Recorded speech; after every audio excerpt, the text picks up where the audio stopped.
bila ditemukan orang saleh dan berilmu, orang saleh dan berilmu, dan ilmunya kredibel, dipastikan menguasai bidangnya, maka jangan hilangkan kesempatan untuk mendapatkan manfaat darinya. Ini ada misalnya para kiai atau habaib atau ustadz-ustadz, kita tahu ilmunya bagus, kredibel, mengajar di satu tempat, silahkan ambil manfaatnya. Nah dulu para ulama saleh kita, itu sahabat itu diburu sepeninggal Nabi, karena dari mereka bisa didapatkan informasi dari Nabi dan keberkahan. Yang mahal itu berkahnya. Ya, itu yang mahal. Berkah itu ziyadatul khair, bertambah nilai kebaikannya. Ya, contoh begini. Ada kesan di para ulama kita, dan ini riwayatnya tersambung. Kalau sedang gelisah itu seringkali di antara ulama pun cari ulama lain yang terlihat lebih soleh. Cuman untuk datang melihat wajahnya saja. Setelah itu pulang lagi. Jadi melihat orang baik itu auranya sudah berbeda. Kadang-kadang cuman kita lihat saja, tenang hati kita itu. Ya, makanya Nabi sering berpesan kan? Ya, ada orang-orang yang ketika kita lihat wajahnya itu kita ingat Allah, kita ingat akhirat. Ya kan? Ada orang yang kalau kita lihat kita ingat utang, langsung pergi lagi. Baik. Nah, jadi ada kondisi-kondisi itu. Nah, para sahabat itu diburu sepeninggal Nabi. Di antara yang masih hidup, itu ada namanya Al-Irbad bin Sariyah. Maka dikisahkan, ketika sampai di kediaman beliau, itu sedang kurang sehat. Maka datang kemudian mengatakan keduanya, atainaka zairina, aidina, muqtabisina. Dalam riwayat hadis demikian. Wahai sahabat mulia, kami datang ingin bersilaturahim mengunjungi Anda. Sekaligus kami dengar sedang kurang sehat, kami ingin menjenguk. Ya, bayangkan, ini pelajaran kedua. Silaturahim yang dibangun oleh orang-orang saleh itu dasarnya lillah, bukan materi dunia. Karena itu sehatnya bersilaturahim, sakitnya bersilaturahim, sukanya bersilaturahim, dukanya bersilaturahim. Pelajaran pentingnya adalah jika ingin membangun persahabatan yang baik, yang erat dan kuat, lekatkan nilai persahabatan itu karena Allah, bukan karena materi. Jangan bangun persahabatan dengan harta benda. Ketika harta berkurang, hilang persahabatan. Jangan karena kedudukan. Ketika kedudukan hilang, tuh kaget kan? Ya. Muncullah kemudian hal-hal yang tidak diinginkan. Tapi lakukan karena Allah, maka Allah turunkan keberkahan dan keridhaan di dalamnya. Jelas? Baik. Kemudian muqtabisin, ini poin pentingnya. Kami datang untuk berkunjung, sekaligus menjenguk karena mendengar Anda kurang sehat, tapi mohon kami tidak ingin kehilangan kesempatan mendapatkan pengetahuan terbaik dari Anda yang tersambung pada Nabi Sallallahu Alaihi Wasallam. Selalu mencari peluang-peluang untuk mendapatkan tambahan-tambahan kebaikan. Kalau bukan ilmu, ada pengalaman, ada akhlak yang bisa ditiru. Sibukkan hidup kita tuh untuk seperti itu saja. Terus tunggu sampai wafat, simple. Dipraktekkan dalam setiap pekerjaan kita. Anda di perusahaan, silahkan praktekkan akhlak mulia itu. Kedisiplinan, kejujuran, kebaikan. Dibawa ke rumah tangga, praktekkan. Sesuai dengan profesinya, tunggu ajal datang. Selesai. Baik, lantas apa jawaban sahabat Al-Irbad? Ini dasar kita. Faqala radhiyallahu ta'ala anhu, kemudian beliau merespon. Tolong di-highlight kalimatnya, jazakallahu khair. Shalla bina Rasulullah sallallahu alaihi wasallam. Satu kali kami berjamaah bersama Rasulullah sallallahu alaihi wasallam, beliau mengimami kami. Thumma aqbala alaina. Setelah selesai salat itu, beliau menghadap ke arah kami. Fawa'adhana mau'izatan balighah. Lantas beliau memberikan pesan yang sangat dalam sekali. Sebagian komentar dari beberapa sahabat, seakan kami merasa pesan ini pesan perpisahan dari Nabi Sallallahu Alaihi Wasallam. Jadi ini diantara hadis yang disampaikan Rasulullah menjelang wafatnya. Dan ini diantara pesan terkuat. Ya, karena itu kalimat nabinya nanti saya ingin berikan wasiat. Nih, saya kasih gambaran gini ya, ilustrasinya. Saya tanya antum ya, kalau ibu sakit, ya dengan ibu sehat, Ibu saat sehat kasih nasihat didengar tidak? Oh, kenapa jawabnya pelan? Ibu sedang sehat kasih nasihat didengar tidak? Oh, terjadi perbedaan pendapat. Nah, nanti jangan lupa tahajud ya. Iya, mah kemarin juga tahajud. Katanya, aja. Yang kedua, ibu sudah pakai infus, tabungnya 2. Nafas sudah sesak. Anda jenguk ke rumah sakit, ibu bilang, nanti tahajud ya nak. Ya, ingat sama mama ya. Gitu respon Anda bagaimana? Iya mak, insya Allah. Ya kan? Lebih kencang lagi. Nah, pesan yang diberikan oleh orang menjelang wafatnya, kenapa disebut dengan wasiat? Ya, asalnya wasiat itu bukan pesan orang akan meninggal, bukan. Asalnya wasiat itu pesan yang kuat yang harus didengar dan dilaksanakan dengan sungguh-sungguh. Karena itu di Quran pun banyak Allah berwasiat. Wa wassaynal insana, kami wasiatkan. Allah tidak meninggal. Wa huwa hayyun la yamut. Ya kan? Nah, jadi asalnya pesan yang kuat. Kenapa dilekatkan pada orang yang akan meninggal? Karena setiap orang yang sudah di ujung hidupnya itu pesannya lebih cepat didengar dan kuat dibandingkan saat dia masih sehat. Jelas? Nah, balikan lagi, Nabi mau meninggal kasih pesan. Orang tua kita yang bukan Nabi saja kasih pesan kisah dengar, apalagi Nabi yang sayangnya luar biasa, melebihi sayang ayah dan ibu kita. Rasulullah. Karena itu ketika menyampaikan pesan penting ini, sikap semua sahabat itu sudah dengar, khusyuk dan baik. Dan optimal untuk melaksanakannya. Apa kalimat Nabi? Usikum bitaqwallah was-sam'i wat-ta'ati wa in 'abdan habasyiyah. Sebelum saya wafat ini, kata Nabi, saya ingin berpesan yang kuat. Jagalah ketakwaan kalian di hadapan Allah. Jaga takwa kalian. Takwa itu gambaran konektivitas kita dengan Allah. Disebutkan sebanyak 240 kali dalam Al-Quran. Nanti wujudnya banyak. Ada sholat. Kan sholat pertama di Quran dibuka dengan kalimat takwa. Dzanikal kitabu la raiba fihi hudal lil alladzina yu'minuna bil ghaibi wa yuqimunas. Kalau pesannya mau simpel, nggak usah terlalu banyak disebutkan. Sebutkan satu kalimat, maksudnya apa? Jaga hubungan kalian dengan Allah, jaga sholatnya. Jangan sampai nanti saya meninggal, kalian umatku nggak sholat. Ya. Dan itu pesan dasar para nabi. Nabi Yakub itu saat akan meninggal, pesan pertamanya itu konektivitas dengan Allah. Dikumpulkan semua anaknya. Bukan bagi-bagi persiapan warisan. Ya.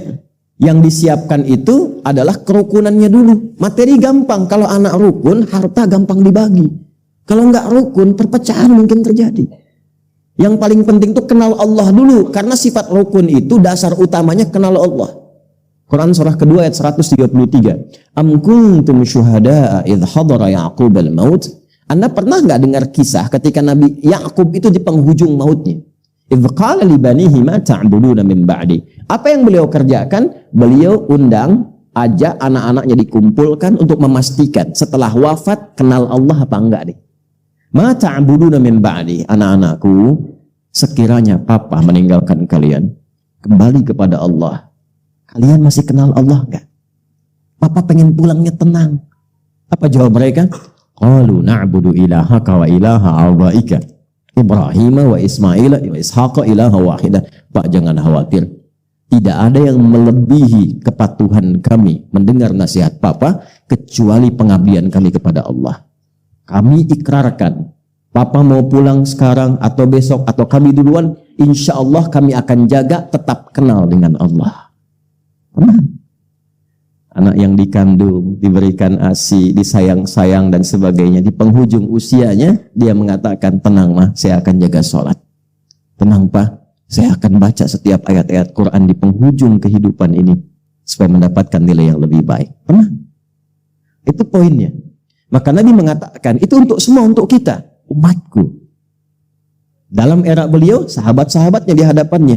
Tapi informasi ini mahal, ditujukan dan dihimpun oleh para ulama hadis sehingga sampai ke kita untuk memberikan pesan. Ini bukan pesan Nabi kepada sahabat di zamannya saja, bukan. Termasuk kita saat ini. Usikum bitaqwallah. Jaga takwa kalian dengan Allah. Nanti saya berikan rahasianya. Kenapa takwa itu yang paling penting. Ya. Coba lihat lagi. Saat kita puasa, kan itu juga nggak lepas dari takwa. Ayat puasa Al-Baqarah 183. Ya ayyuhalladzina amanu kutiba alaikumus kama kutiba alal ladzina min la'allakum takwa. Haji, umrah nggak lepas dari takwa. Al-Baqarah ayat 197. Ya, al-hajju ashhurum ma'lumat. Faman farada fihinnal hajja fala rafatha wala fusuqa wala jidala fil hajj. Wa ma taf'alu min khairin ya'lamuhu Allah wa tazawwadu fa inna khairaz zadi taqwa. Kurban kemarin takwa juga. La yanalallaha luhuha wala dima'uha walakin yanaluhu taqwa. Takwa semuanya. Jadi ketika Nabi mengatakan, aku mau wafat, aku ingin pastikan jaga betul hubungan kalian dengan Allah. Apa sifatnya? Jaga sholat ya, puasa ya. Kalau sudah punya kemampuan, kurban ya.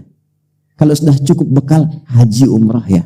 Supaya apa? Wa may yattaqillaha yaj'al lahu makhraja. Kalau kalian punya masalah karena dekat dengan Allah, punya Allah, Allah tuntaskan semua persoalannya. Jadi dengan takwa itu nanti tingkat terdalamnya kita merasa punya Allah dalam diri kita. Kalau sudah merasa punya Allah, hidup ringan demi Allah ya akhi. Ringan sekali. Karena merasa punya Allah. Kita nggak sedih saat ada persoalan. Karena punya Allah yang pasti memberikan ketentraman. Kita nggak akan sedih saat belum diterima pekerjaan. Karena kita merasa punya Allah yang sudah mengatur yang terbaik untuk kita. Itulah takwa.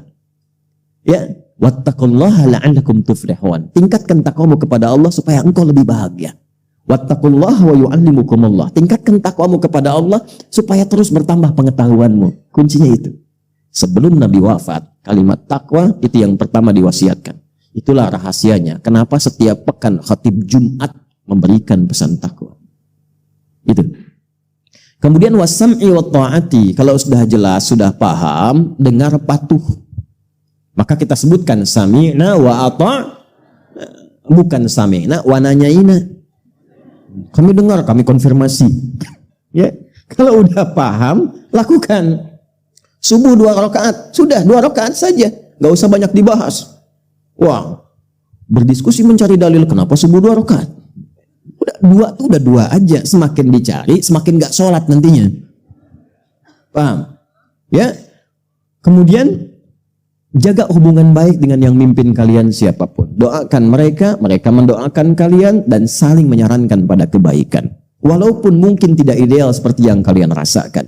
Nanti ditafsir di hadis Muslim nomor hadis 1855 dari seorang sahabat bernama Auf bin Malik al-Ashja'i. Ya, tusalluna alaihim wa yusalluna alaikum. Nah, apa hubungan dengan bahasan kita? Perhatikan redaksi berikutnya. Man ya'ish minkum ba'di.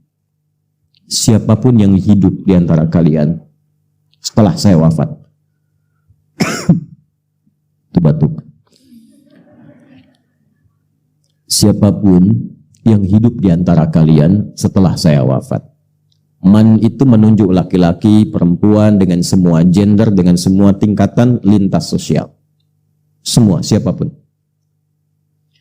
Fasayara fihi ikhtilafan katsira. Siapapun yang hidup setelah saya wafat nanti, dia akan mendapati banyak sekali perbedaan-perbedaan. Beda pandangan, beda pendapat yang mungkin mengarah pada perselisihan. Nah, ya.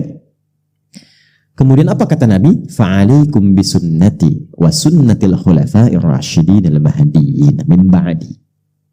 Maka aku berikan rumus, kalau kalian temukan perbedaan-perbedaan dalam bidang apapun dalam hidup, maka cara mengatasinya, kembalilah kepada sunnahku. Bagaimana aku menuntun menyelesaikan persoalan itu yang juga dipraktekkan oleh para penggantiku setelah aku. Dan sepakat ulama nanti di situ kiranya ada 4. Abu Bakar As-Siddiq radhiyallahu taala anhu, Umar bin Khattab radhiyallahu taala anhu, Utsman bin Affan radhiyallahu taala anhu, dan Ali bin Abi Thalib radhiyallahu taala anhu. Itu kalimat Nabi sebelum beliau wafat, setidaknya memberi pesan setelah beliau wafat, akan muncul banyak perbedaan-perbedaan yang terkadang mengarah kepada apa? Perselisihan. Baik beda pendapat sebabnya ataupun juga beda pendapatan. Ya, saya ke Bogor kemarin, ya angkot ingin mencari pendapatan karena beda, mendapatkan satu kesusul yang lain, marah. Di bisnis dagang, ya kan, persaingan beda-beda, tiba-tiba berselisih, ya. Ya kita nggak usah masuk politik. Yang kita ingin tarik yang paling cepat saja. Nah ini yang penting untuk kita bahas. Ironisnya, perbedaan yang mengarah pada perselisihan itu terjadi bahkan dalam praktek keagamaan. Ini poinnya. Beda kunut dan tidak kunut, debat. Sehingga ujung-ujungnya nggak ada yang ke masjid. Kosong. Padahal tahu yang salah yang tidak sholat subuh. Beda baca bismillah, apakah keras ataukah silent, ribut, kan? Ya, dan seterusnya. Dan sekarang lebih parah lagi. Perbedaannya mengerucut, pertumpahannya mengerucut, orang yang nggak ada, ya tapi tulisannya ada. Yang satu bikin status, yang ribut yang komen. Pindah ke media sosial, Instagram, di Facebook, dan macam-macam. Sekarang kelihatan wajahnya, saling jawab di YouTube. Dan sebagainya muncul. Ternyata 15 abad yang lalu sejak kalimat itu diucapkan, sekarang menemukan momentumnya dan kita harus kembali kepada sunnah Nabi bagaimana menyelesaikan.